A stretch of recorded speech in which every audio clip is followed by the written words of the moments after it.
Ouçam, hoje somos sempre como o homem está sempre louvando a Deus pelo que ele fez, sempre esperando pelo que ele fará e ignorando o que ele está fazendo. Sempre foi a mesma coisa, e todos têm sua própria interpretação particular. Deus é seu próprio intérprete. Deus não precisa de ninguém para interpretar. A Bíblia diz que é sem interpretação.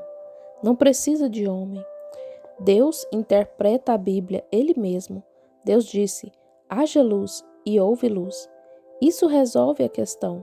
Deus disse: uma virgem conceberá, e ela concebeu. Isso ficou resolvido então. Quando Deus diz qualquer coisa e confirma aquilo, esta é a sua interpretação. Ele disse que derramaria de seu espírito nestes últimos dias, e o fez. Não há interpretação para isso, já está interpretado. Os incrédulos podem se levantar e os céticos podem se levantar, e o que quer que façam, mas Deus o fez de todos os modos, porque Ele disse que o faria. Ele não precisa de ninguém para interpretar por Ele, Ele dá sua própria interpretação. Ele fez a promessa, as pessoas creem nela e Ele a interpreta para elas. Ele é o Senhor que sara todas as nossas enfermidades. Eu não posso te dizer como Ele faz isso, mas Ele o faz. Ele disse que o faria, de acordo com a nossa fé. Ele não podia fazê-lo lá sem fé. Tampouco pode fazê-lo aqui ou em qualquer tempo sem fé. Agora, Ele é a palavra. Ele é a palavra identificada para aquela era. E assim, o problema com as pessoas hoje, nós as encontramos vivendo no clarão de uma outra era. Como Jesus encontrou quando veio, Ele os encontrou vivendo sob o clarão da lei e ignorando o que iria acontecer em sua era. Sabe qual é o problema hoje? Qual foi o problema com os luteranos? Bem, porque eles estavam vivendo no clarão da era luterana, quando John Wesley encontrou o segredo da santificação, eles não podiam seguir porque estavam vivendo no brilho da era de Lutero. O que aconteceu com os pentecostais? Bem, Wesley estava tão organizado que estava vivendo no clarão de outra era. Eles estavam na era de Wesley, quando o batismo do Espírito Santo caiu sobre os pentecostais. Veja, eles estavam vivendo no que Wesley dizia, santificação. Era difícil para eles crer no batismo do Espírito Santo, na restauração dos dons. Eles estavam vivendo em um brilho de outra era. E isso é o que eles estavam fazendo quando Jesus veio. Disseram: temos Moisés, nós temos Moisés. Ele disse: se tivesses conhecido a Moisés, terias conhecido a mim. Moisés escreveu sobre mim. Examinais as Escrituras, porque vós cuidais ter nelas a vida eterna, e são elas que de mim testificam. Essa era a Escritura que deveria ser. Deus identificando, interpretando sua Escritura para aquela era, e é sempre Cristo. É Cristo em todas as eras. Ele é o mesmo ontem, hoje e sempre. Sempre foi Cristo. Pois bem, constatamos que nossos irmãos pentecostais estão vivendo no clarão de uma era pentecostal e ainda a perdem. Eles estão tentando interpretar a era pentecostal, quando estamos bem além disso. Estamos vivendo no tempo do rapto, para a vinda do tempo do fim. Mas é assim que o homem faz, ele é dessa maneira. Temos tanto que é designado a cada era. A Bíblia é designada dessa maneira. E é assim que temos que tê-la. É assim que tem que ser. O Deus imutável, com caráter imutável e suas características permanecem exatamente as mesmas. Ele não pode mudar sua característica. Ele não pode fazê-lo. Qualquer coisa é conhecida por sua característica. Eu não sei se todos vocês têm o pássaro martelo amarelo aqui ou não, gaio. Nós os chamamos de bico grosso e um gaio. Ambos são mais ou menos do mesmo tamanho. Você vê um gaio voando? Se ele estiver à distância e você o observar, ele fará uma linha B quando estiver voando. Mas um martelo amarelo ele subirá e descerá enquanto voa. Veja, essa é a característica do martelo amarelo. Você pode conhecê-lo por sua ação. Observe um homem usar sua mão direita ou esquerda. Temos mulheres hoje que querem ser homens, vestem-se como eles, mas ainda são. Observe-as caminhar. O que fazem ainda são. Suas características mostram que são mulheres, mas mesmo assim veem, porque é assim mesmo. Chegaremos a isso mais tarde. Contudo, estamos em outra coisa agora. Lembre-se, você é identificado pela característica e Deus é identificado por sua grande característica que ele não pode mudar. Ele disse em Malaquias 3:6: Eu sou Deus e não mudo. Veem? Ele definitivamente não muda. Suas características são as mesmas. Cada vez que ele apareceu na terra, no final de uma era, ele sempre enviou um homem e o ungiu com o Espírito Santo, Cristo. O Espírito Santo é Cristo, o ungido, o Logos, e ele saiu e veio para identificar as palavras daquela era. A palavra do Senhor vem aos profetas, diz a Bíblia, e identifica aquela era. Veja, ele não faz nada sem o homem. Agora, ele não pode fazê-lo em um grupo. Não se pode fazê-lo, nunca foi feito. Ele nunca usou um grupo, nunca o fez. Ele usa uma só pessoa. Israel foi salvo como nação, mas você será salvo como indivíduo. E ele trata com uma pessoa. Ele nem sequer tinha um Moisés e Elias ao mesmo tempo. Ele não poderia ter Elias e Eliseu ao mesmo tempo. Ele não poderia ter João e Jesus ao mesmo tempo. Ele sempre tem um, porque ele coloca essa pessoa em sua vontade divina. Se começássemos essa noite e eu tivesse algum homem aqui que eu escolhesse e concordássemos em doutrina perfeitamente, começaríamos um pequeno grupo. Daqui a um ano, teríamos tantos ricos ali, bem, seria uma vergonha. Isso é certo. Eles entram como parasitas. Você não pode mantê-los fora. Portanto, isso nunca foi o sistema de Deus. Deus não pode mudar. Ele trata mesmo com um indivíduo. Ele fez isso através das eras. Ele sempre fez isso. E sua característica é identificada para aquela era. Agora, não se esqueçam disso.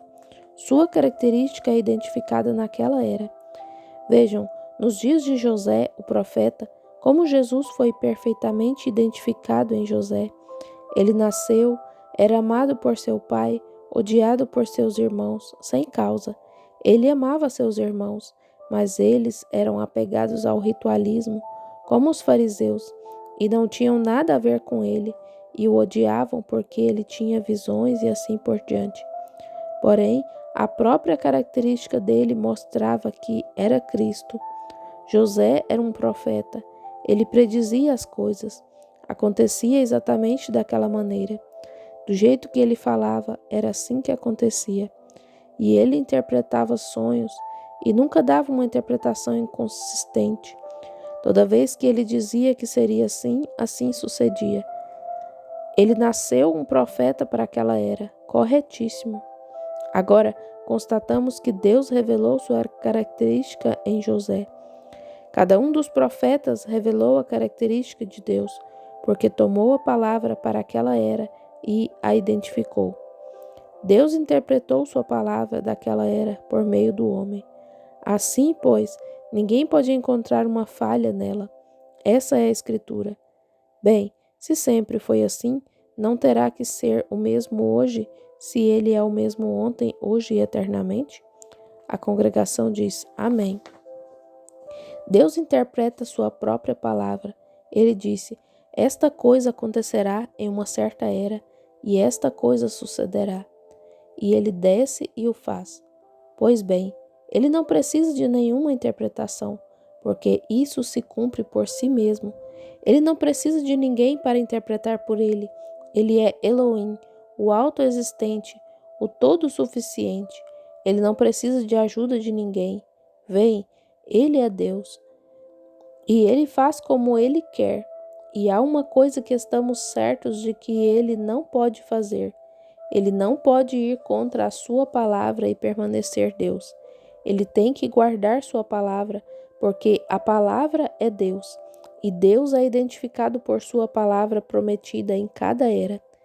E que tal nos dias de Moisés? Ele foi identificado porque ele foi identificado por sua palavra. Ele disse a Abraão que sua descendência seria peregrina em uma terra estranha por 400 anos. Eu os tirarei com mão poderosa. Assim, quando este grande sinal aconteceu, como uma grande bola de fogo em uma sarça ardente, Moisés era um químico. Ele foi ensinado em toda a sabedoria dos egípcios. E que tal se Moisés fosse com sua posição educacional e dissesse: olhe essa árvore estranha, está em chamas, está queimando, as folhas estão estourando e não há nada sendo destruído, sendo consumido.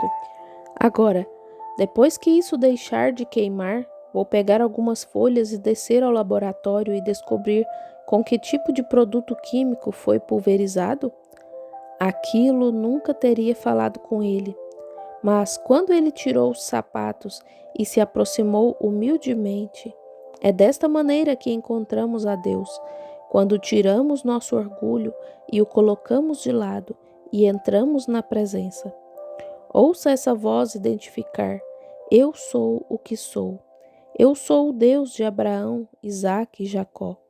Lembro-me da minha promessa e vejo que a condição está correta.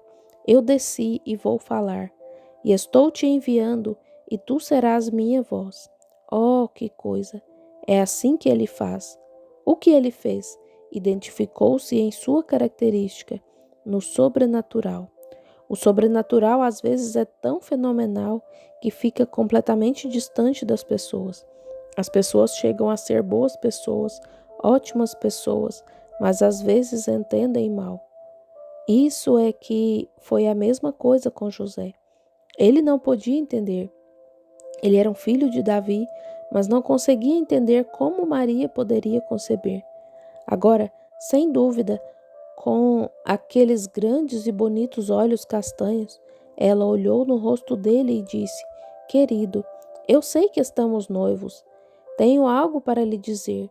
Recebi a visita de Gabriel e concebi pelo Espírito Santo. Disse-me ele: e essa criatura que vai nascer não será seu filho, será o filho de Deus. E agora José queria crer nisso, mas ele simplesmente não conseguia crer. Era difícil, era muito difícil para ele crer. Mas, sabem, aquilo era incomum. As mulheres não concebiam virginalmente, então era incomum. E essas são as coisas incomuns que Deus faz. Isso faz com que as pessoas tropecem. Isso ilumina, abre os olhos de alguns e cega os demais. Ao mesmo tempo, sempre foi assim. E ele faz coisas incomuns e de maneira incomum. Se José tão somente tivesse olhado nas Escrituras para descobrir o que ia acontecer naquele dia, bem, não havia profetas naquele tempo. Eles não haviam tido um profeta por 400 anos. Malaquias foi seu último profeta. E os profetas eram muito incomuns.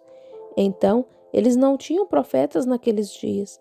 E assim, Deus tomou o secundário e lhe deu um sonho e lhe falou: José, filho de Davi, não temas receber a Maria, tua mulher, porque o que nela está gerado é do Espírito Santo.